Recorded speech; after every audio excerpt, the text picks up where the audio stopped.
Hi, everyone, and welcome to another Home Tech. I'm Seth Johnson, joined this week by Jason Griffin. Jason, how you doing? I'm doing great, Seth. How are you? Doing great. I got my my Big Top Brewery beer right here, and I think we're going to sit down and talk a little Home Tech.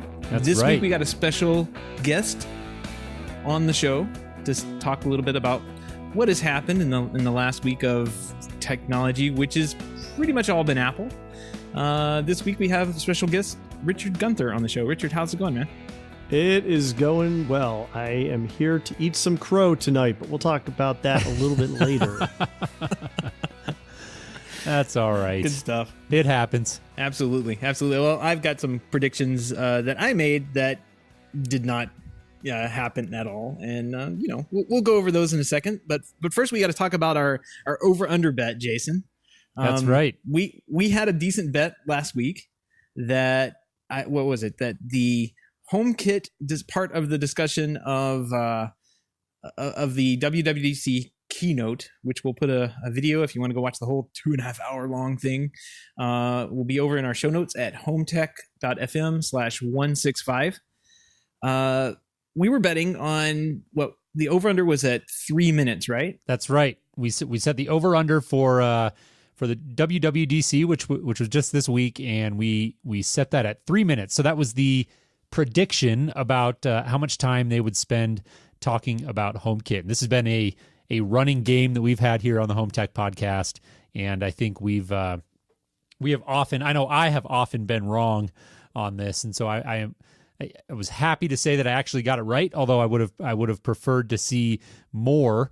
We came in about 1 minute and 48 seconds, Seth, so well under the 3 minute over under. Now I will give the little bit of a caveat there. That does not count some odds and ends there towards the end when they talked about HomePod, and HomeKit got a few mentions here and there throughout the rest of the presentation. But the only section that focused exclusively on HomeKit was about 1 minute and 48 seconds. So the unders have it. And if I recall correctly, Seth, I think you and I both pretty definitively picked the under on that one.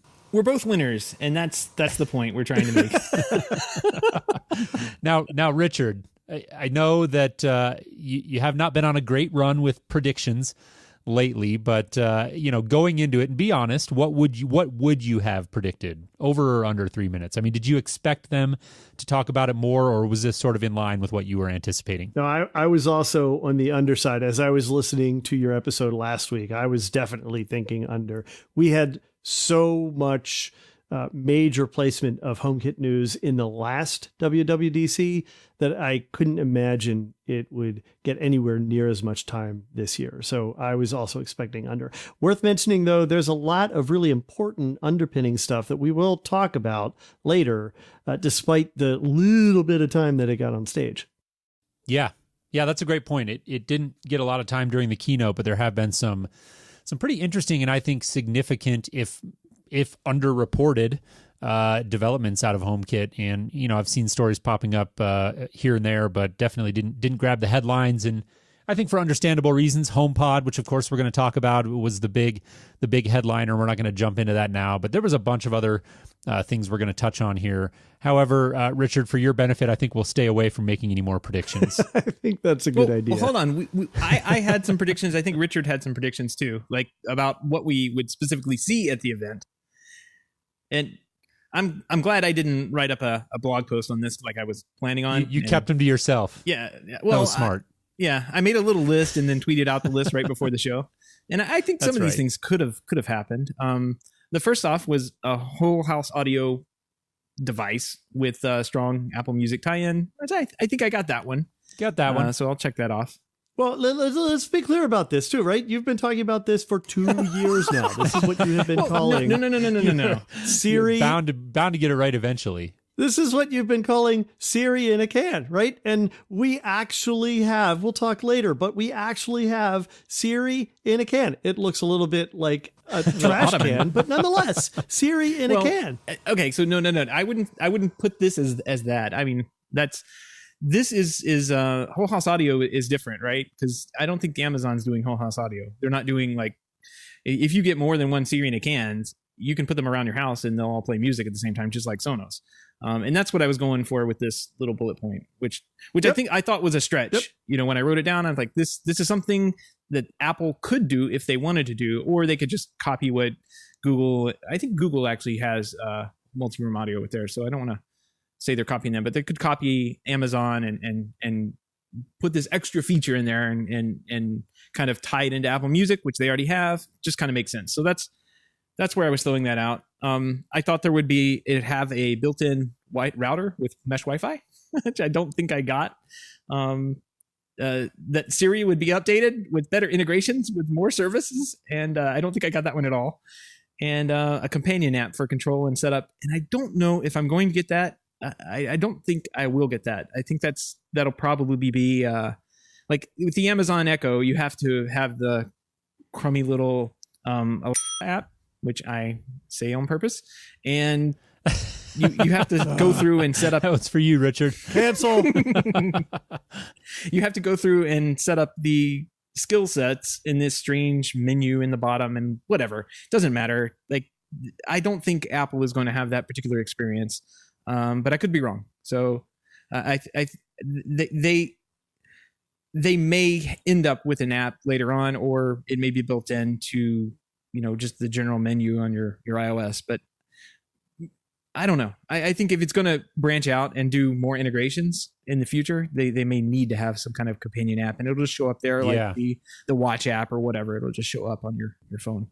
Yeah, or just sort of be embedded into the, I guess, the Home app. But let's save that. Let's come back to that, because we're going to talk about the HomePod, and we're going to get into that. Richard, I know you've listed a number of predictions that you made here on our notes as we got prepared for it. And the big one, actually, we were talking about this before the show, and I had to get some clarification from you, because this one incidentally goes back to our Technology.fm fireside chat, which we had the second annual one this past holiday season. Those are a ton of fun. And I had forgotten, remembered as soon as you reminded me, but I had forgotten that going all the way back to that episode, you were making some predictions related to this broader Siri in a can conversation that we've been having here on the Home Tech podcast. And you were anticipating, I think very, very confidently, some sort of a partnership between Apple and Sonos. Very confidently. So confidently that I was talking about it on a bunch of other podcasts last week. I was talking about it on the radio. Rounds. I mean, I was really confident about anyone this. Who'd listen. Absolutely. Yeah, I just thought it made a lot of sense. And, you know, we'll talk a little bit more about this, but I don't really know what happens with Sonos now if they don't very quickly come out with their Echo partnership that they discussed many, many months ago back in September. So I hope that we do see that. But without that, you know, Apple's decided to do it on their own. So good for them. We'll see how it goes. Yeah, I just, you know, hi-fi. So I had also predicted that we might see the 4K version of the Apple TV, because good God, it's time. I mean, come on. Every other device manufacturer out there has a 4K product already, and they don't yet. And that's just ridiculous. And, you know, I knew we would get OS revs, obviously. I figured we would get some minor HomeKit improvements. I think we got major HomeKit improvements, actually. And I expected that we would get hardware revs, but I did not expect that we would see new iPad devices. And sadly, that's the one that's going to hit my wallet. Yeah. Well, I understand that. They look nice. They look very nice. I'm not necessarily in the market myself, but yeah, they looked great. I think the 4K Apple TV, you got to imagine that's coming soon. I think you're right. It's past time, and this probably just wasn't the event for it. I know typically their event in the fall, I believe, is a little bit more focused on hardware. So I wouldn't be surprised to see it at that time, but it is a little bit surprising when you think about the state of the streaming video market, the number of set-top boxes and you know, various devices that do 4K streaming now. The fact that Apple doesn't have it is surprising, and who knows what they're waiting for. I know you guys before the show were talking about potentially a new chip that they could leverage from a hardware standpoint, but gosh, who knows? It's got to be coming soon. I think it's a fall event product. Okay, so Apple TV is a super easy purchase for the holidays, and I think it'll be out for the holidays for sure. Yeah, No, that makes sense. All right. Well, listen, we've got a lot of ground to cover here, so let's jump right in and talk a little bit more about what was going on. You know, one of the stories actually, and they came, I think, pretty much right out of the gate with this. Speaking of Apple TV, is Amazon Video finally coming to Apple TV, and I thought that was great news. I know for years and years when I was on the install side of the business, which I was until very, very recently. That was always the number one thing if a client would ask about what's the difference between a Roku and Apple TV. You know, it was really Apple TV does iTunes and Roku does Amazon, and other than that, they're essentially the same thing.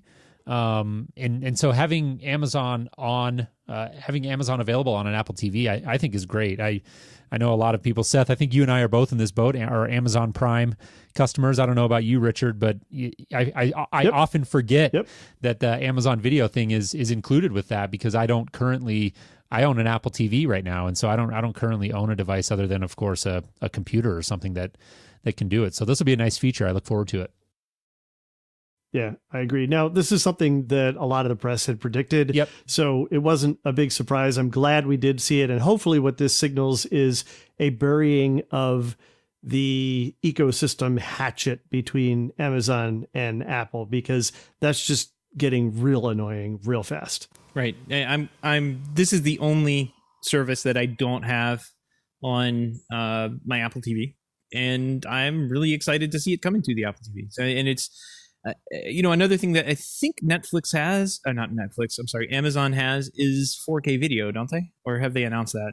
Yes. So, yeah, no, they absolutely do. And in fact, my Xbox and my TV itself have the 4K version of their app built in. And so if they're coming out with the version that is going to be just the regular HD, it could work on the new device, but certainly it might also work on the 4K device, assuming that there will be one coming out soon. Right. I wonder how many consumers actually care about 4K. I mean, it's one of those marketing things that works well. I think the HDR stuff looks great. Don't get me wrong, but I wonder how many people really care about the difference between 1080p and 4K at the consumer level. Maybe that's a good point. But I also think that if you're buying a TV today, you're probably buying a 4K TV. Yeah, that's exactly. Unless you're trying to get something for $200. Yeah, but which you probably again, could. The people that are buying TVs for right now. I mean, I bought I have two recently purchased 4K TVs. One of them was like $500. So that's a normal TV these days. Is a $500 4K TV. But I wonder how many people actually hook a device up to it and care what the little number says up in the corner. I think it's more hardware nerds and AV geeks than anybody. And Apple kind of conceals those particular numbers away from people as much as they possibly can. So yeah, maybe it'll be like a primarily silent thing that they do. What was that? I was going to say maybe it was like a silent thing that they do. Like, oh yeah, we have 4K video on there. The videos look great on your new TVs. Blah blah blah blah. That's It's an easy bullet point on a sales sheet. That's really as far as it goes. I mean, I don't see that much value in having 4K video in my house. I don't know. I think that when it comes to going out and buying a TV, I think I agree with Richard. 4K really is pretty ubiquitous now, and it's not really fetching a premium anymore. And so in all likelihood, you're buying a 4K TV anyways. And so I think that where it really comes into play is if you're looking at a $150 media streamer versus one that's maybe roughly the same price or a few dollars more or less, and one of them does 4K and one of them doesn't, I think that's compelling. I mean, I think that consumers, even if they're not AV geeks, they might look at that and go, oh, okay, well, yeah, I'm hearing a lot about number. 4K. Well, yeah, and I don't say that to be disparaging, but like you think of all the money that's going into marketing 4K right now from the TV makers, and just that message is, I think, resonating with consumers. And so I think at the margin meaning like when you're talking about the accessories and the things that you're attaching to your home entertainment system, 4K, I believe, is an important consideration. And also, I think it's worth noting that we're at the very beginning of 4K. And so I think over time, as more and more content becomes available, it's going to become more and more important. That's true. That's very true. Well, should we move on to kind of like touch a little bit on the the iPad and other hardware? Let's do it. Well, the iPad Mini is going away, or is it? Yeah. So wait. Go ahead. I take offense to the way that. Go ahead. I'm right away. I'm taking offense to the way that you're introducing this, because that had the iPad Mini didn't get any mention whatsoever. Yes, I agree. On stage. It was also rumored before that they would be going away. Yeah, but that's it. That's the only thing. It's that there were rumors, and Boy Genius Report posted that it's going to be going away, but it's still available on their website, and there's no indication as to when it might go away. And by the way, that same report on Boy Genius Report also indicated that they were going to reveal amazing numbers at the WWDC presentation, which they did none of. So I'm not entirely convinced that I'm going to buy that. Yeah. But we did get new iPads, and that's awesome. Yeah. No, we got very nice looking iPads, and this is probably more a function of our notes not being in the best order than anything, because Richard, you're right. This was not like for the benefit of anybody who's listening who didn't watch WWDC, this was not something that like they officially came out and said, hey, we're discontinuing this. However, there were rumors that were going around before this, and we didn't see anything about iPad Mini during the presentation. And, I just, to me, just this was an opportunity to talk about it. If that is true, it makes me sad. I think the iPad Mini was a great size, particularly, people in our audience. You think about home control, home automation. I thought the iPad Mini was fantastic. So hopefully those rumors are not true, and hopefully that iPad Mini will stick around. But to your point, Richard, yeah, some really nice developments on the iPad front, and I believe this may hit you in the wallet, is what you were saying. Absolutely, yeah. I'll be getting the 10.5-inch iPad Pro. I think that's a really compelling device. I like the size. I like that it didn't get any bigger, but big enough to have a more reasonably sized keyboard on it. I have the 12-inch iPad Pro for work, and I don't like it. It's just, in my opinion, too big for a tablet. Right. And it's, I guess, quick question for you guys. Would you care to see the iPad Mini go away? I mean, I'm guessing from what you're saying that you like the size, but I haven't seen very many of them out in the real world. Is it? I don't currently own one, but I did at one of the companies I previously worked for out in Los Angeles. The last company I worked for out there, that was the sort of standard issue for project managers, and I loved it. Like, I know we're going off down a tangent here, but from a mobile in the field work perspective, it was so much nicer of a size to be able to walk around a job site with and hold in your hand and quickly pull out to reference things. Even the I guess quote unquote regular iPad that I've got after that, I love it, but I'm not as big a fan of it, just in terms of in that particular application. And then when you get into, like I said, home control and just having something sitting on the coffee table, I just always thought the iPad Mini was a great size for that. I agree. I have one mounted on my kitchen wall. I mean, I really think it is the perfect size for that sort of stuff. And like you said, walking around, for me, I'm always walking around at conferences with an iPad so that I can take notes, and if I need to, take some quick pictures. And the iPad Mini is my preferred format for that. Yeah. I would. It's still got good specs on it, right? Like the machine that is selling today has a good screen on it. It has good hardware specs. Like they're not like, I have this Samsung tablet that somehow I got. It's like a tab. It's horrible. Like it doesn't even. I got. But it just fell in your lap or something. Yeah, kind of. But an iPad Mini, I've used them in the past, or an iPad in the past, and it's just a much better device all around than this thing. So, I don't really know what to think about the iPad Mini. I haven't seen too many of them, so I was curious what you guys thought about them. And I'm seeing over in the chat room that Greg is saying that his guys in the field use iPad Minis, and anything bigger would be bad. I know they're a lower cost, which is good too. So it's kind of a pretty good entry level device. I guess we can talk about some of the other hardware. A lot of the Macs, there was a iMac Pro that was introduced, which looked pretty cool. There was a bunch of like revs. we are not abandoning the Pro market. In fact, you can now get our entry-level Pro machine next year for $2,000 more than the entry-level cost last year. Wow. Wow. It's got a screen. It is beautiful, but a $5,000 entry point for a Pro workstation. That's beyond my blood. Yeah. I can't do that. Well, yeah, I think that computer is designed for, I don't know, people who are doing some really hard crunching. I'm always surprised how little and small of computer you can actually get by with these days. And I think that's why we see the success of devices like iPad and the Surface tablets. Like, you really don't have to have a massive computer to get on the internet and surf around these days, which is 99% of the people out there, other than developers who are making games and that kind of thing, where they're going to need a workstation like this, and it makes sense for them.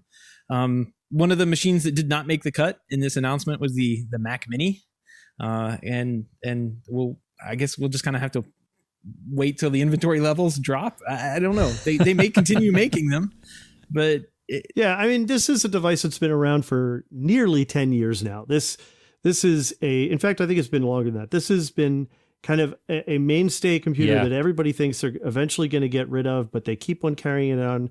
We haven't had an update to this device since, believe it or not, 2014. Wow. But it is still a very good device. It is as powerful as the iMac that I'm using for this right now. So honestly, maybe they'll phase it out, or maybe it's just going to be on a slower refresh cycle while everything else gets the KB Lake updates and all the other goodness. I hope they don't. I personally am using a Mac Mini right now.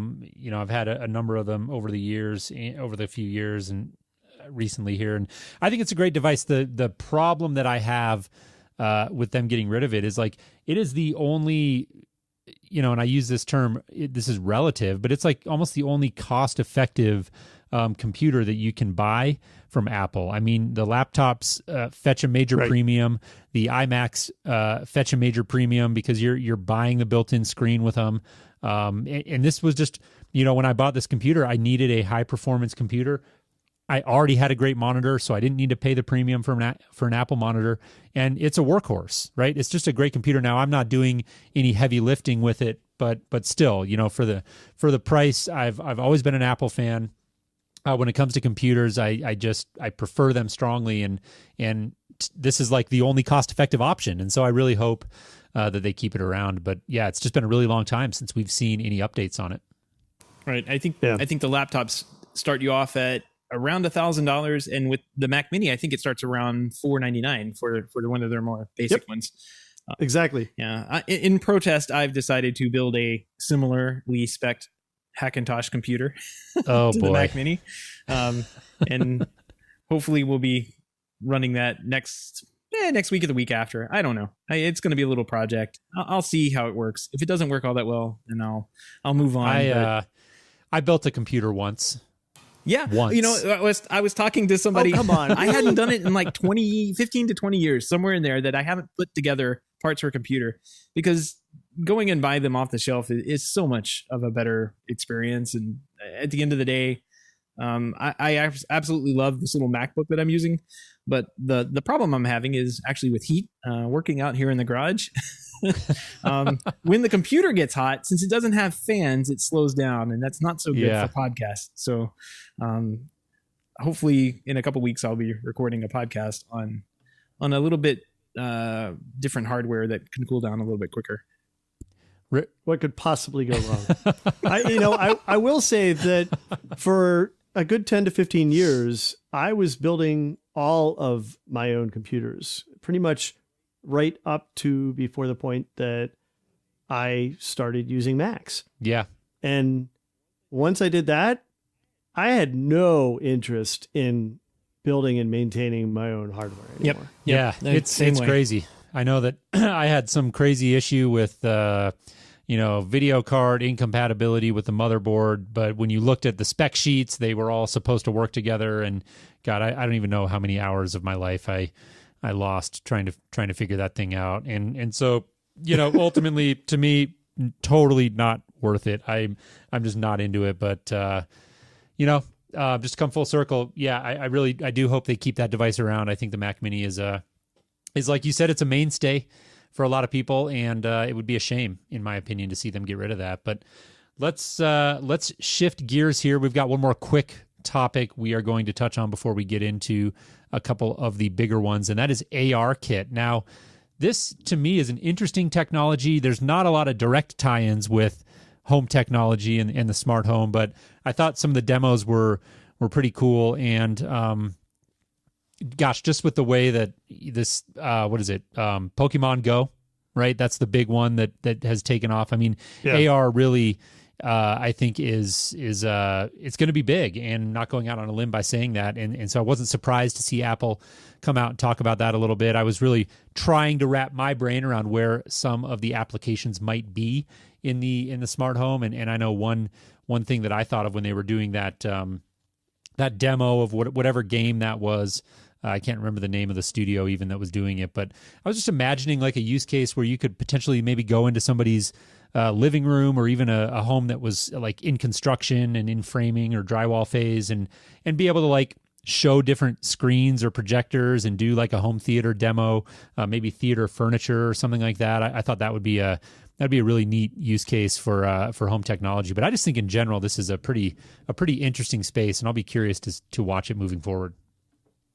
Absolutely. And, they had a reference. I don't think they actually showed anything, but they had a reference to IKEA using this to help you figure out where to place that table. And it was just an offhanded comment, but wow, what a powerful demonstration to be able to think, oh, I could see how this furniture would fit into the space, and how the things around it will actually work with that. That I think is phenomenal. And my tweet out when I saw this was Microsoft Holo. What?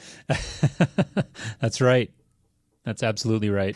Yeah. I mean, it was interesting. This is Apple kind of putting a stake in the ground finally on AR and VR. Like they did a bunch of demos that looked really cool of these studios putting things together and using Macs in the process. They announced some developer hardware that can go along to help you develop this stuff, since this is a developer conference.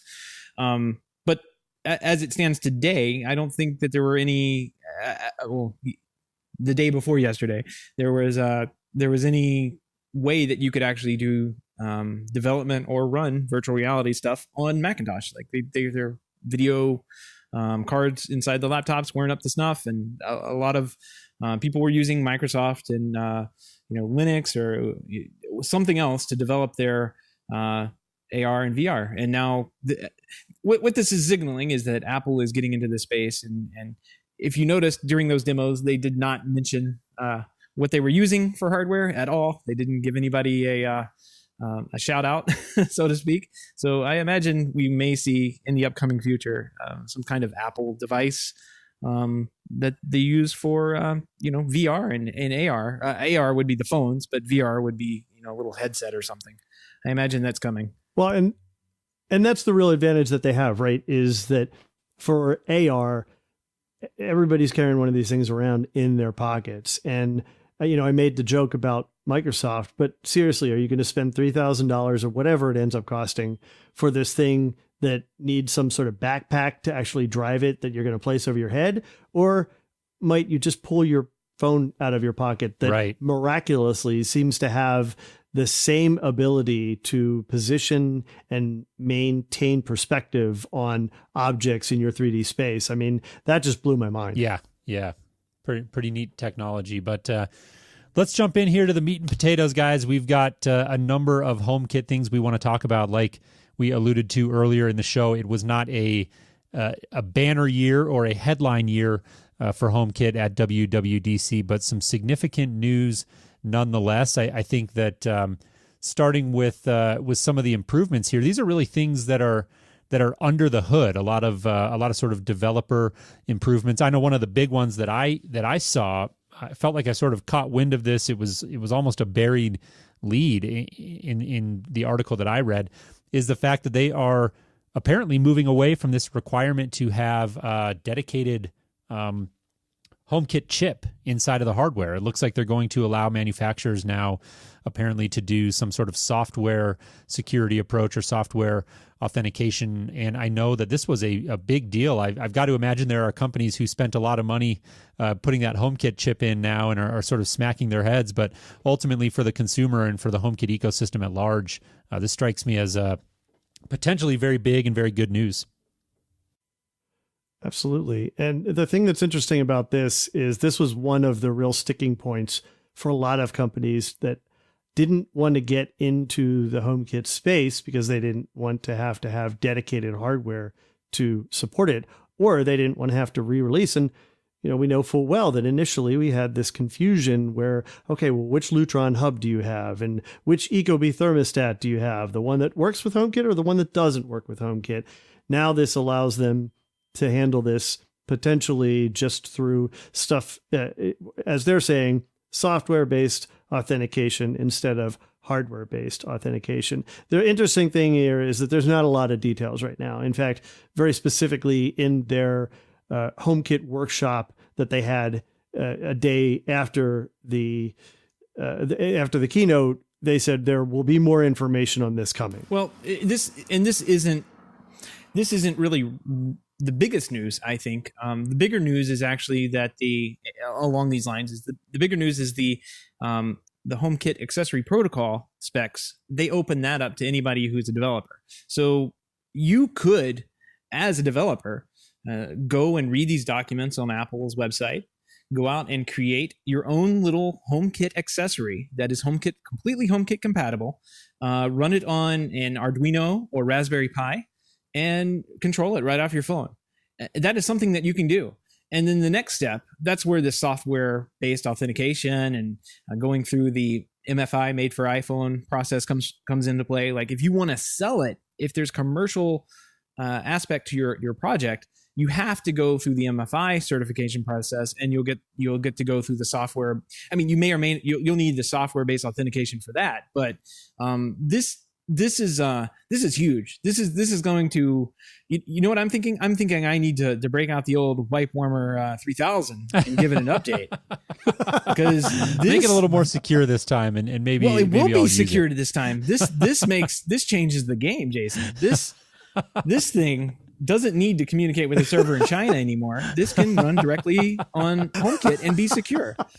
So I'm excited about this. This is something that's just really this is going to be great for developing out the hobbyist and the enthusiast ecosystem around using Apple devices and Apple HomeKit devices, accessories.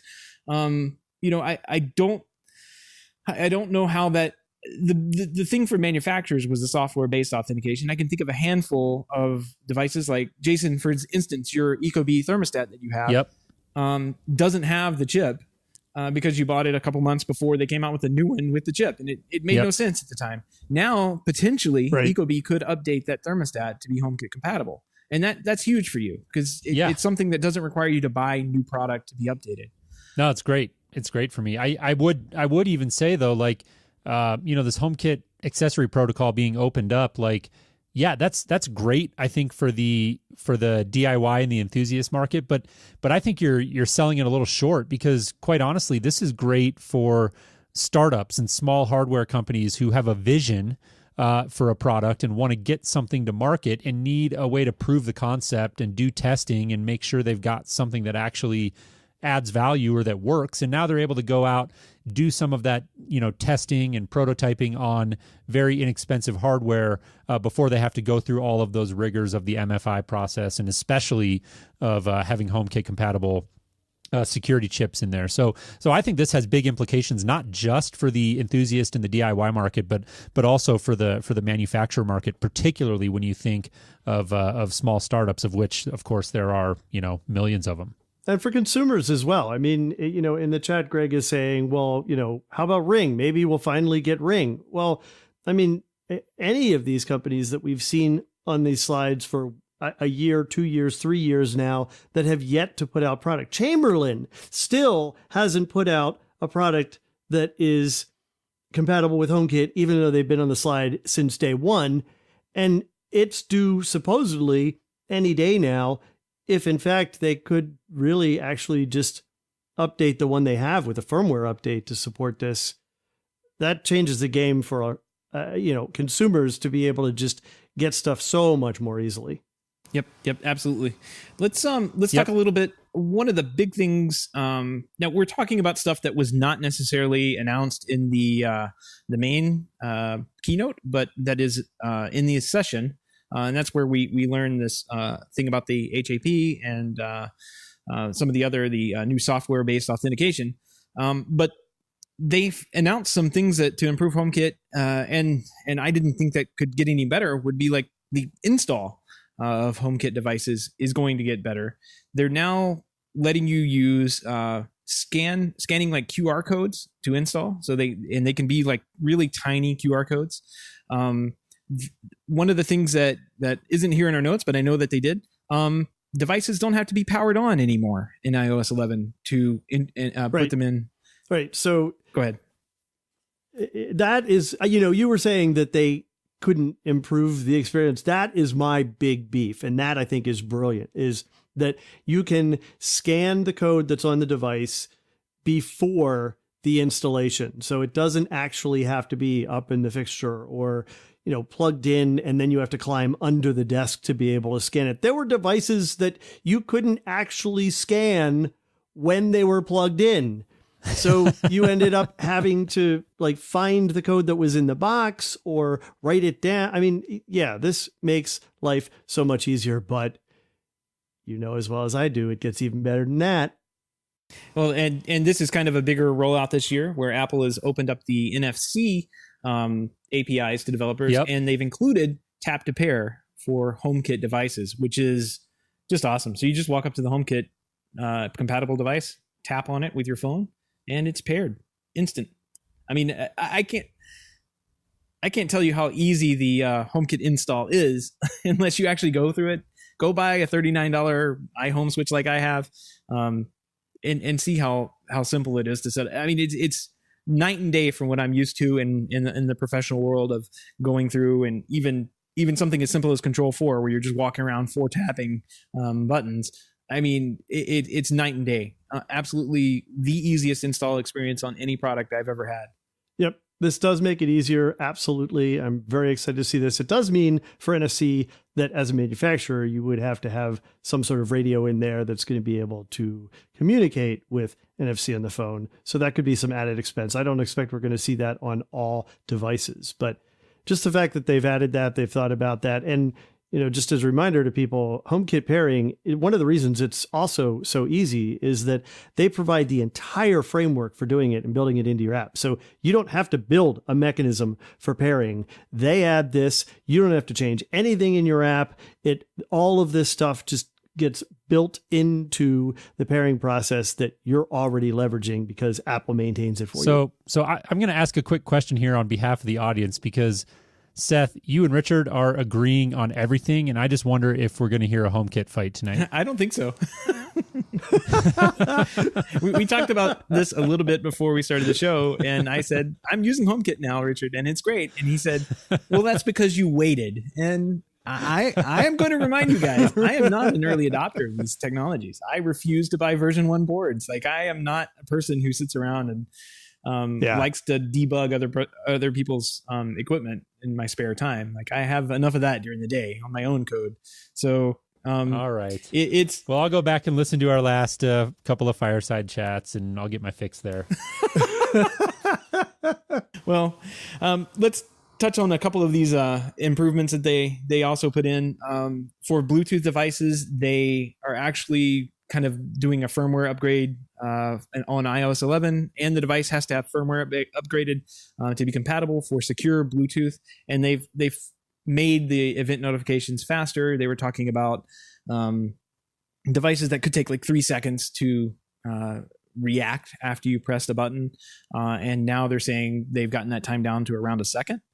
So I think that's a pretty huge improvement. Yeah, big improvement. Yeah, that's a big improvement. And the reason for that was that they had to do some sort of a handshake before. And now the Bluetooth devices will just, if you have this firmware update, they'll be able to send an encrypted status update to whatever your hub device is in the house. And so it doesn't have to do this authentication process every time it communicates. Right. Yeah, and that's huge for devices like locks, door locks, things that were using Bluetooth. I don't know. I guess there's a couple of like light switches out there that are Bluetooth, but I don't know that I've ever really come across anything that I don't know. I avoid the Bluetooth stuff and think the Wi-Fi would be better, but maybe I should start looking at the Bluetooth products at this point. Well, particularly if you have light bulbs, they're going to be oftentimes using Bluetooth, or if you have like temperature sensors, things that you might have outside where you don't necessarily have power, so they have to rely on battery power. That makes sense.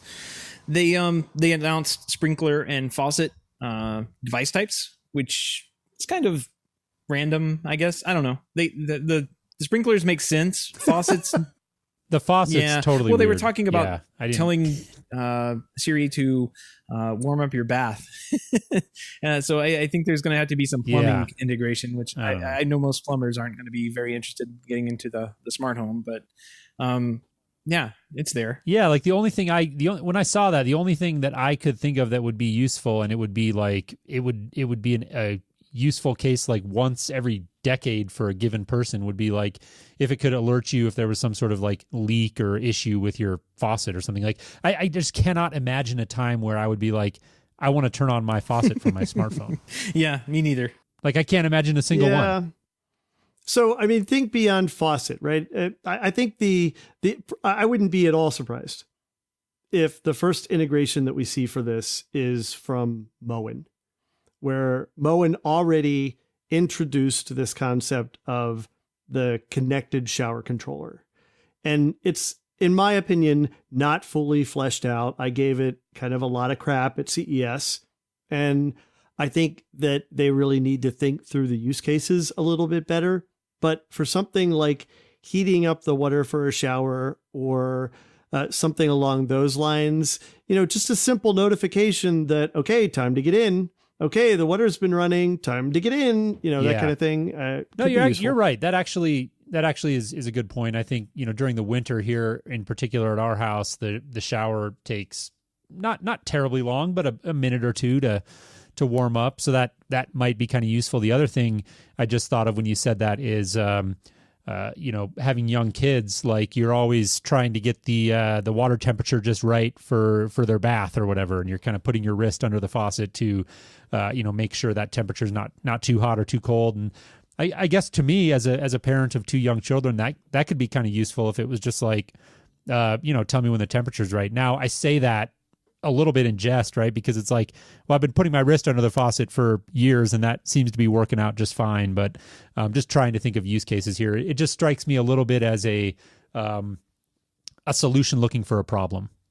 So I think the other interesting use case here we won't get into all the details behind the new events and stuff like that they support. But one of the things that they now support is the ability to kind of have follow-up events, like something happens and then a period of time later do something. And so imagine, if you will, that when the shower goes on, the fan automatically goes on. And then when the shower goes off, then 10 minutes later, the fan automatically goes off. Yep. No, you're exactly right. Having that logic in there is definitely helpful. Wait a minute. Here's something that I want to make sure. Because I think that if they came out with faucet control, they're going to have some kind of bidet control. So we got to think international flushes, here. Then keep the fan on 45 minutes. Yeah, let's not go down that path. 45. Wow. Well,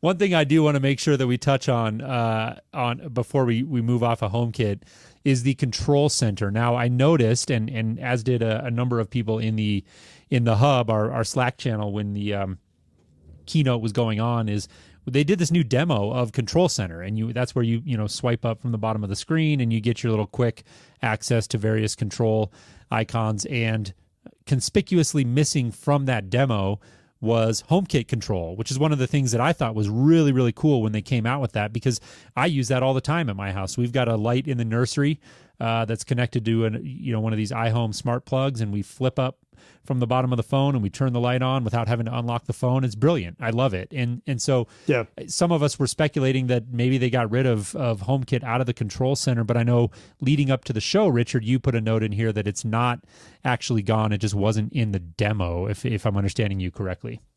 No, that's exactly right. And it's actually good news. Like it may not be a part of the default configuration. And remember, we're seeing beta 1 right now, but the good news is that Control Center finally, what is this? 10 years later, is configurable.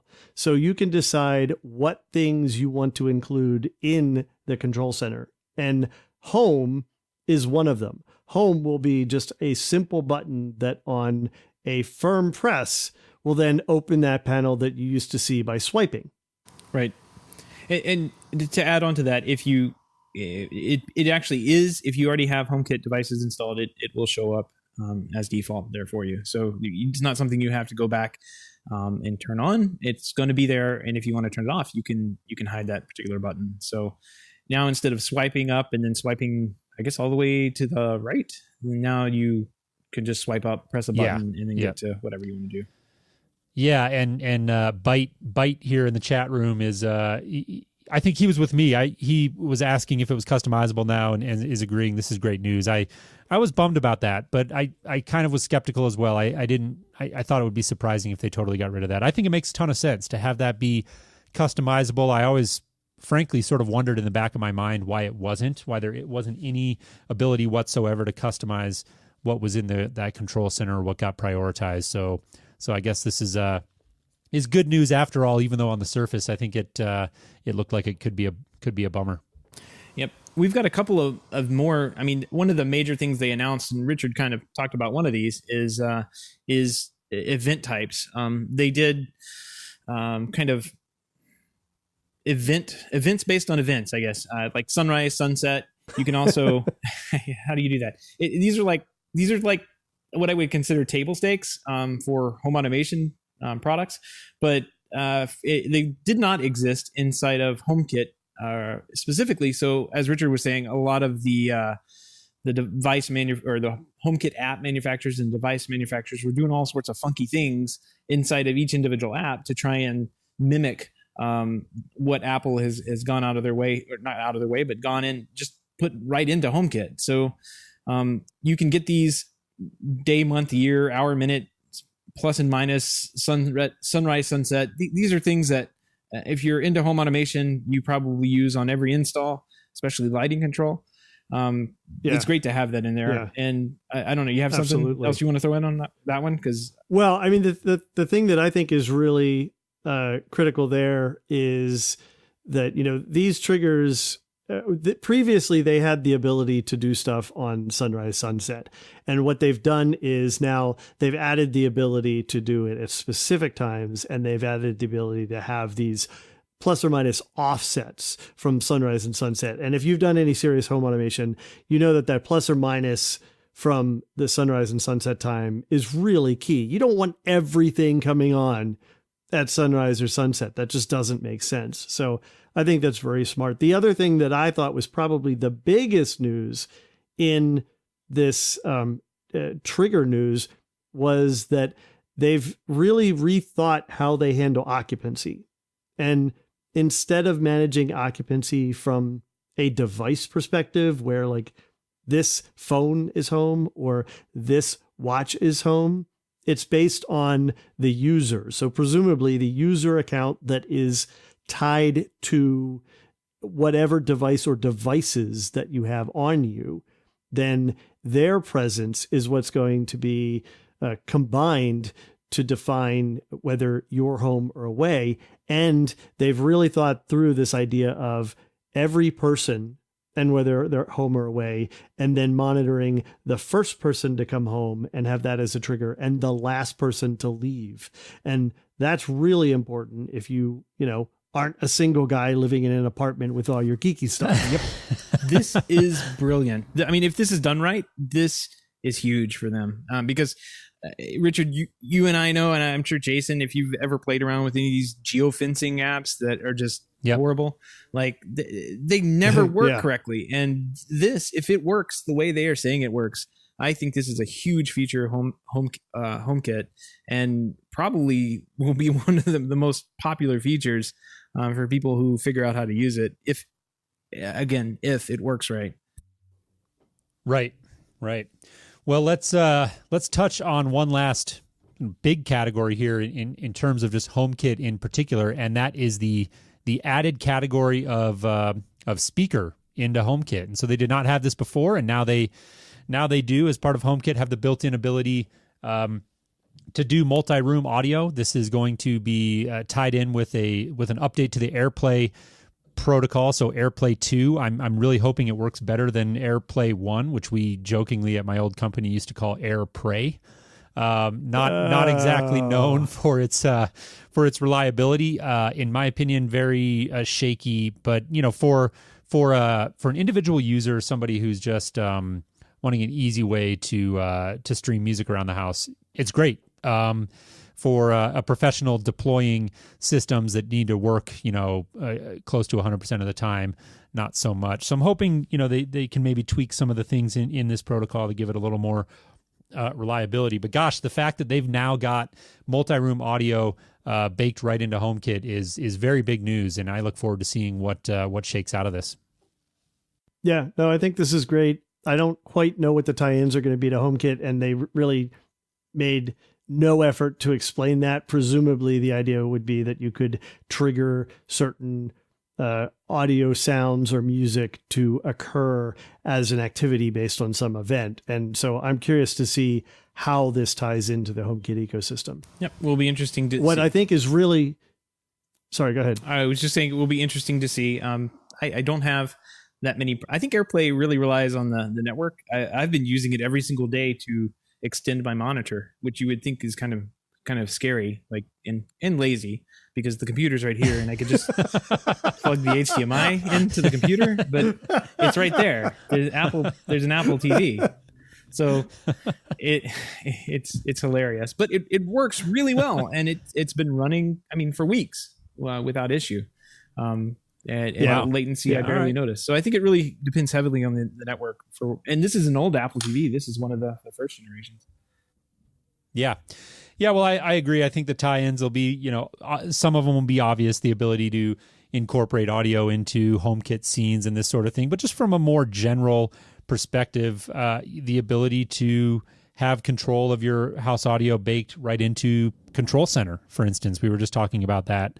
Could be pretty cool. And so, we'll see how that shakes out. I think this is not even a shot across the bow, but right into the stern of Sonos, and this transitions us perfectly into the final thing we want to talk about here, which is, of course, the big unveiling of HomePod, which, for lack of a better term, is lack of a better name. That too. Yeah, great point. For lack of a better term, is Apple's Echo competitor. We've been joking about that for weeks. We need a better name for this category, but it is Apple's entrance into that Echo market, and gosh, tons to talk about here. I think let's get the bad stuff out of the way. The name and the appearance. Hold on. There's a priority thing we have to do here. Yes. Thank you. I almost forgot. Hub bell has been rung. This is a hub. It is very much a hub. That is true. It's got the A8 chip built into it, so it's the same chip that you find in an iPhone. It is capable of acting as your HomeKit hub, so much in the way that an Apple TV would allow you to remotely control your home from anywhere in the country or whatever. This will act as that device. Not surprising there. I think we all expected that. This device was very heavily rumored coming into the developer conference, so it wasn't a big surprise to see it. But I think very much to me comes across as a Me Too product, right? I mean, I just don't know what Apple could have done differently here. So I don't know that I can't cite specific things, but it feels like they came late to the party. We've been talking about this for like 2 years.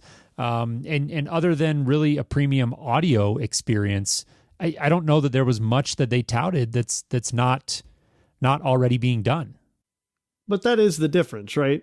I mean, they're approaching this from a premium audio experience, and they even introduced this by showing a slide with Sonos and the Amazon Echo, and talking about how Sonos is great for multi-room home audio, but it isn't a smart speaker, and how the Echo is a great smart device, but it has terrible speaker quality, and they're trying to combine the two into one. So I think that is their differentiator, that they're really trying to come up with something that, really this is competing with Sonos.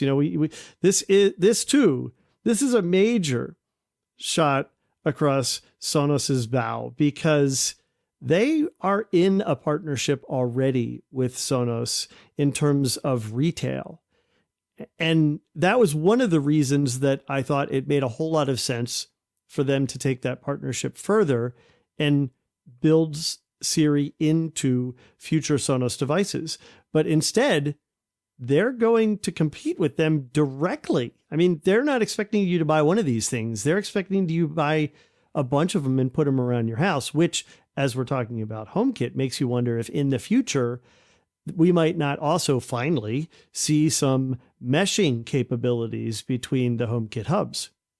Yeah, I don't think this was a shot across the bow. I think this was a shot with a direct hit. I mean, they quite literally put the Sonos Play 3 up on a slide. They didn't even attempt to blur out the name like they do in the past, where it's like, oh, it's a generic speaker. No, that's Sonos. It says right there, it's Sonos. Yep. And they called it a dumb speaker. Yeah.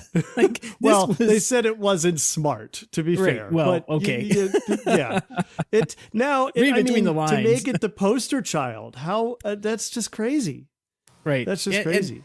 And we didn't really touch on this, but missing from the AirPlay 2 audio slide that was mentioned earlier was Sonos. Like, there were a ton of companies on there: B&O, Bose, Beats, of course, Polk, Denon, which has the Helios line, B&W. Like, these are the high-end speaker lines that will have AirPlay 2. And where is Sonos? Why couldn't they get this deal done? No AirPlay. Sonos never had AirPlay 1. Right. Nope. Right. Well, and their dumb little hack that they say is the only way to do it, that costs you so much money, it's unbelievable. That's how I do it. I buy an Airport Express, and for $100 more, and a 3-second delay. Right. Yeah. Exactly. So let's get into the speaker itself, because this device, this is exactly what Ming-Chi Kuo from KGI Securities had predicted, and what then Bloomberg later reported, and you guys talked about last week. This is that speaker, and if it is in fact as good as they and KGI suggests, this could be a really good sound product.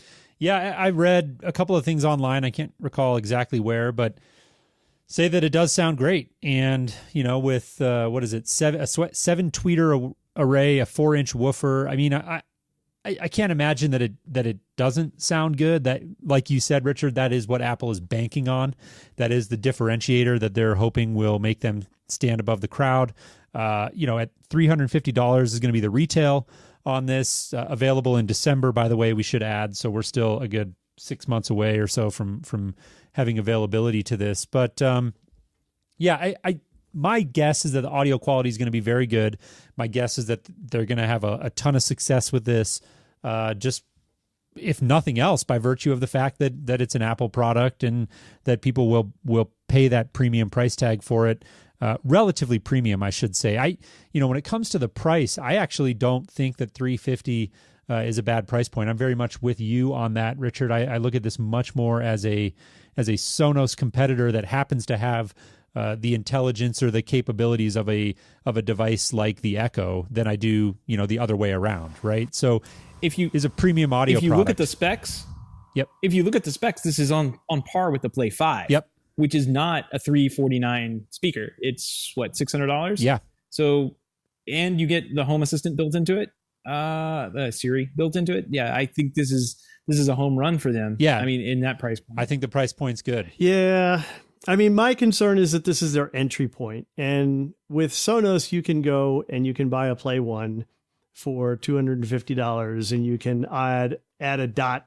Sorry, you can buy it for $200 and add a dot to it to the tune of $50 or sometimes $40 if it's on sale. So the entry point for good sound and control is $100 less than what Apple is asking. And I'm concerned about that, particularly if Sonos follows through on the Echo integration that they previously announced. And I've heard that they are in beta now with some users. I don't know. I think $100 though. I suspect the audio quality difference between a Play 1 and the HomePod is going to be night and day. So I see your point, Richard, and I think there is certainly a segment of the market that $100 will be a make it or break it type of deal. But I don't think that's necessarily who Apple's targeting. I mean, they've never been a company to concern themselves overly with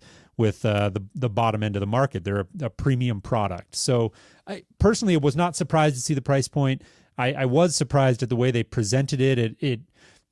It almost felt like, if you watched it, to me, it felt very out of character for Apple. Like they put up this slide that was like, typically a Wi-Fi speaker would cost you this, and then a assistant would cost you this, and that would total $700, and we're giving you ours for the low price of whatever. And it just felt like it felt out of character to me for Apple. Like it almost felt apologetic for their price point, which I thought was interesting. It just struck me. I have no issue with the price point. I'm actually it's on the low end of what I would have predicted coming into it. Well, and we're dismissing here.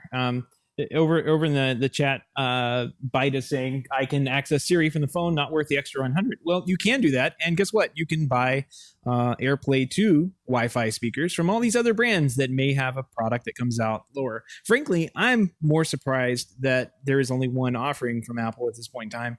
Maybe they need to make the case of having this crazy 7-speaker with a 4-inch woofer device, premium device, before they come out with the actual Siri in a can device. You sound a little empty there. I mean, this is more like, yeah, it is. It's getting low. But I'm really surprised there's only one of these things. Like there definitely is space for a $250 device and something up from the from the $349 device. I would be surprised if a year or two from now we're not seeing those devices, or it's not filled out by another product manufacturer like that we mentioned before. Bose, Beats maybe will come out with a lower cost AirPlay 2 speaker that makes more sense for some people. So I really don't. I'm just more. I guess I'm more surprised that they don't have more than one at this point in time. Yeah, I got you. Well, let's talk about streaming services, because that was another area where I felt like there was a little bit of omission, right? I mean, they talked about Apple Music being, of course, on there, quote, from the beginning, end quote. But they didn't. There we go. We're done talking about streaming services. That's it. They didn't talk about any other ones, and so I have to imagine that from the beginning wasn't a reference to the fact that more are coming. I would hope. I mean, I cannot imagine that they're going to be brazen enough to come to market with a product that only does Apple Music. But then maybe again, I'm selling them short. Who knows? Well, there is no Siri API for audio. And until that time happens, I think Apple is using it. They've made their own internal Siri API for this particular product to work with Apple Music. Until they release an API for developers to integrate into their apps or their services, I don't think we're going to see any additional streaming services. I think that has to come first, because there's a whole bunch of stuff that you have to do as a developer to make that work, from voice to, they were showing off like play more songs like this, play this song, that kind of thing, which I thought was pretty cool. But it's again all Apple Music, right, and nothing else. Right. Yeah, I think that I don't know if I would want to predict if they're going to support anything but Apple Music on this, but I will say it safe.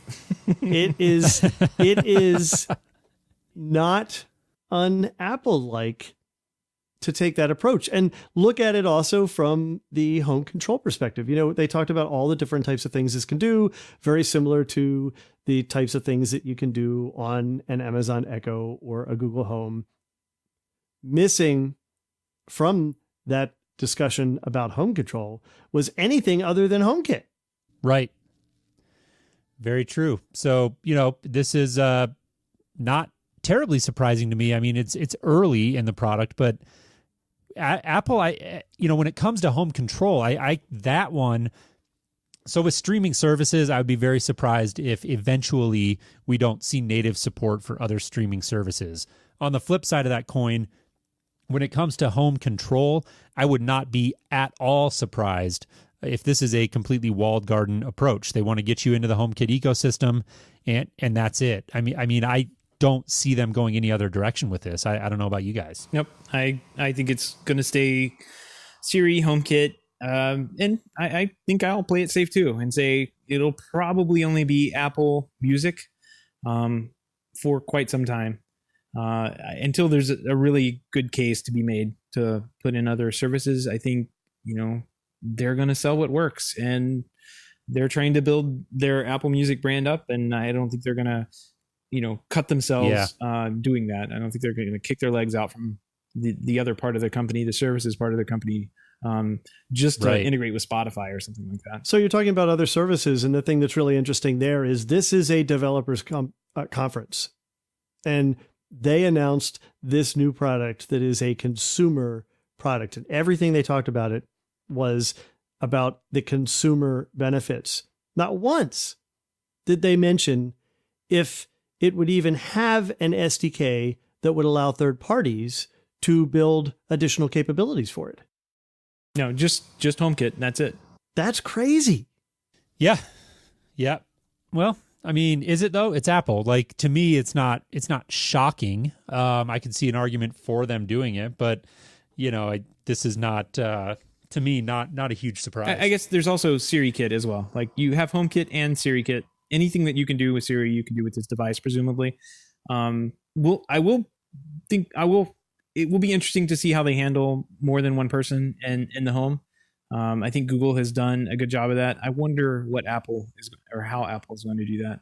Yeah, I think they definitely need to think about that. And there are some things they could do there, I think, that would be helpful, but they don't have a good record of people sharing devices. Like, that's not something that they've really taken to at all on things like tablets or what have you. The other thing that I think they really need to think about is if these have some sort of in-home context, like presumably if these are assigned to HomeKit, then they're assigned to a room. And if they're in a room where there are other HomeKit devices, then I would expect this thing to understand what I mean when I say turn on the lights. Turn on the lights at 1:00 in the morning in the family room does not mean turn on every light in the house. Are you angry at your Echo? Turn on the lights where I am right now. And I hope that they're thinking about stuff like that. Yeah. Well, you got to imagine they are. I mean, this is early. The fact that it's not even shipping until December. Again, Byte in the chat room here saying, this is early. They're going to refine it over the summer. Who knows what we're going to see in the future?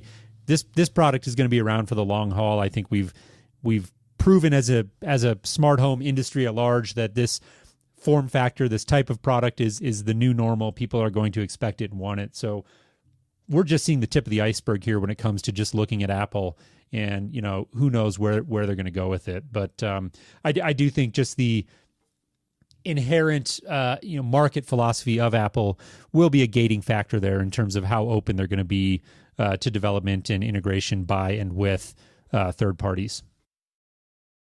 HomePod. I'm okay with that. We all thought iPad was ridiculous when that was rumored. It was the second poor name, like High Sierra, for the software. Like that's, I don't know. Not the marketing department's best year.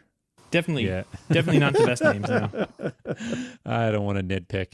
All right. Well, look, we've kind of run up on our time here. Do you guys have anything else about the HomePod? I know we kind of jumped around there and talked about a number of different topics. We sort of glossed over a couple of them. What do you guys think? You think we did it its due? Yeah, I think so. Yeah, I think so. It's going to be a premium speaker. This is Sonos's market to lose. Yep. And it will be interesting to see what happens. I think Sonos has a much bigger head start. They have, surround sound systems that you can hook up and mix and match out of their product line. They have subwoofers. I mean, none of this stuff, it would be interesting to see an A8 chip put into a subwoofer. I mean, that would be weird, but there's nothing stopping Apple from doing this stuff. But they're going to have to expand the HomePod product line a little bit more to compete on the level that Sonos is actually on right now. And they've got a decade head start. I mean, that's not something to laugh about. That's a decent amount of product that's out in the marketplace. I love my Sonos system. I can't wait for it to have the Amazon Echo integration. That would be great, because the Echo speaker is horrible. And I don't know. This device is somewhat promising. I kind of want to hear one and use before I would go out and buy it. But at the $350 mark, I really don't think that they're going to have problems selling it. It's that premium market for Wi-Fi speakers. I think they'll be okay. I agree.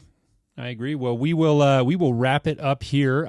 Really quickly, want to send a quick thank you out to everybody who has supported our podcast by heading over to HomeTech.fm/support. That is where you can learn about our Patreon page, and that is a way that you can support our efforts here at the podcast for as little as $1 a month. We've had a whole bunch of people come on board and do that, and we really do appreciate it. I also always do like to mention that even at that $1 a month price point, we will send you an invite to our private Slack channel, The Hub, which has really blossomed into a fun community. I think this week was a great example of it. During WWDC, there were hundreds of messages going back and forth. It was tough to keep up, but really fun and spirited dialogue. So once again, if you're interested in that, HomeTech.fm/support. Richard, I want to thank you so much for taking the time out of your week to come back on. It's been too long, and we'll look forward to getting you on again very soon.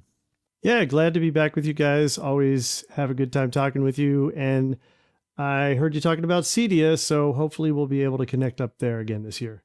Yeah, are you going?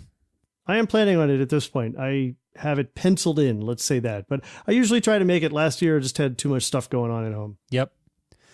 Well, I will be there, so keep us posted, and we'll look forward to connecting with you out there. So once again, Richard, thanks so much for joining us. Seth, had a good time recording with you here tonight, and we'll connect next week and do another one. Absolutely, sounds great. Hey, Richard, before we go, where can people find what you do?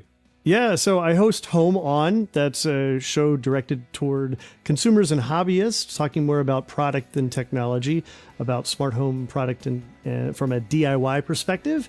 And if you want to hear my kind of, scattered thoughts across the internet, the best place for that is at Richard Gunther on Twitter.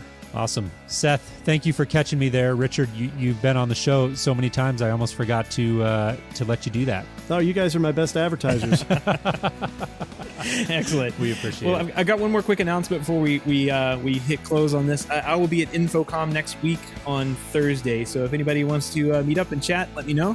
I'm at Seth P. Johnson on Twitter, so you can probably catch me there, or just send the email over at HomeTech.fm/feedback. I'll get that too. All right. Very good, guys. Well, fun show. We'll let you go.